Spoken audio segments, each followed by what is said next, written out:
Aimé Kéké et Aimé Brière sont très bien installés. Bonsoir, messieurs. Bonsoir, Agbaï. Alors, on le sait tous, la Coupe du Monde débute le 14 juin prochain et tout se met progressivement en place pour la réussite de ce grand moment. À cet effet, la FIFA a initié un atelier de formation à l'attention des arbitres et leurs assistants pour la bonne utilisation de l'assistance vidéo à l'arbitrage. Une innovation à ce mondial 2018. Salif Ouattara.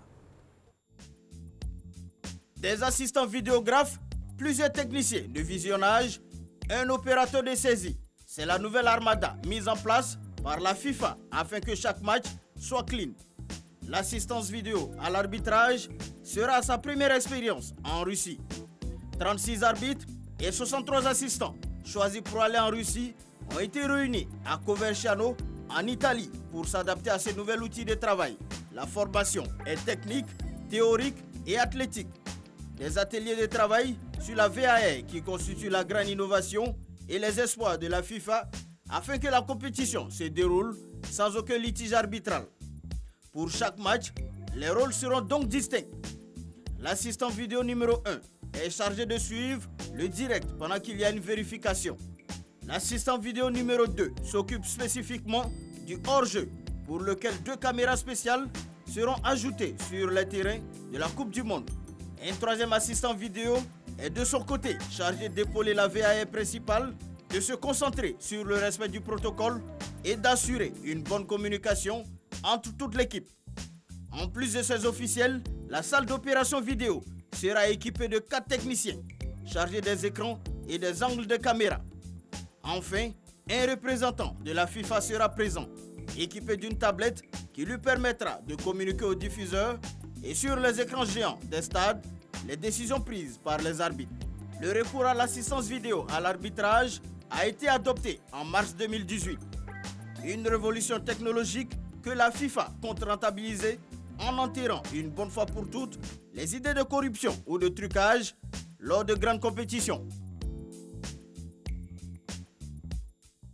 Messieurs, que pensez-vous de l'introduction de l'assistance vidéo à l'arbitrage, Brière? Eh bien, nous n'y voyons que des avantages parce que le rôle des arbitres devient de plus en plus difficile parce que le ballon va de plus en plus vite et les joueurs font de plus en plus de la comédie, ouais, il faut bien le dire. Et l'arbitrage vidéo, c'est vraiment le futur pour assurer une meilleure équité sportive et éviter des discussions autant que possible. Alors, Kéké, oui, vous êtes d'accord avec ce que Oui, je partage pratiquement son point de vue, totalement son point de vue, parce que d'abord, il y a de gros investissements qui rentrent en jeu dans le monde du football désormais. Il faut donc éviter les discussions inutiles, notamment les pénaltys, les cartons rouges, les fautes discutables, les hors-jeux. Tout ça compte tenu des gros enjeux financiers qui entrent en jeu dans le milieu du football. C'est vrai que ça dénature un tout petit peu le football, ce n'est plus comme avant, mais ça met fin pour une fois à tous les débats. Et ça, je suis d'accord pour. Maintenant, quand est-ce que ça va arriver chez nous ici? Demeure toute la question. Ça, c'est une autre question. Alors, il faut savoir que cette assistance vidéo à l'arbitrage s'applique dans 4 cas de figure après un but marqué sur une situation de pénalty, pour un carton rouge direct ou pour corriger une erreur d'identité d'un joueur sanctionné. Tout à fait. Oui, et lors d'une rencontre de Coupe d'Europe, on s'est aperçu qu'il y avait un cas qui n'entrait pas dans ces 4-là, donc pour lequel l'assistance vidéo ne serait pas intervenue. Non, non, c'est un progrès considérable, hein, mais il faut donner le temps à cette nouvelle technologie de pouvoir être appliquée sans aucune réserve. Parce que, eh bien, comme en toute chose, il faut un apprentissage. Regardez l'atelier qui regroupe des référistes de très haut niveau, n'est-ce pas? Il faut que les joueurs eux-mêmes s'habituent, il faut que le public s'habitue, n'est-ce pas, à cet arrêt où l'arbitre fait un carré avec sa main qui bloque le jeu 1 minute, 2 minutes, mais c'est certainement un mal nécessaire. Vous partagez, c'est pareil. Oui. Okay. On va écouter maintenant l'ancienne gloire du football argentin. Il s'agit bien sûr de Diego Maradona. Il livre son pronostic sans langue de bois, comme il sait si bien le faire. Invité à Bâle à l'occasion de matchs de gala entre plusieurs légendes du foot, l'ancienne gloire du football argentin, Diego Maradona s'est exprimé sur la prochaine Coupe du Monde, Russie 2018. Je dirais que cette Coupe du Monde sera un combat entre Européens et non entre Sud-Américains. Selon Maradona, l'Allemagne et l'Espagne ont de fortes chances de remporter le trophée. Je n'ai pas de boule de cristal. Je dirais Allemagne ou Espagne. Je ne vois pas vraiment l'Argentine qui n'est pas parmi les favoris. Elle a de bons joueurs, mais on ne sait pas encore qui sera le coach. Il a aussi profité de l'occasion pour répondre à certains observateurs qui estiment qu'il est en retrait avec le monde du football. Moi, le foot me passionne toujours autant qu'au premier jour. Ceux qui disent « j'aime de moins en moins le football », je dis bon alors qu'ils redonnent tout l'argent qu'ils ont gagné avec le foot. Une fois que le foot les a rendus multimillionnaires, ils n'aiment pas le foot. Non, ça ne se fait pas. Il ne faut pas mordre la main qui vous nourrit.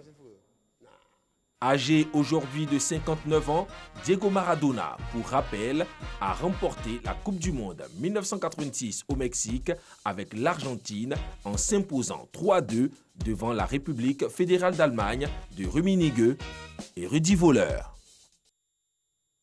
Cette Coupe du Monde pourrait se jouer seulement entre Européens?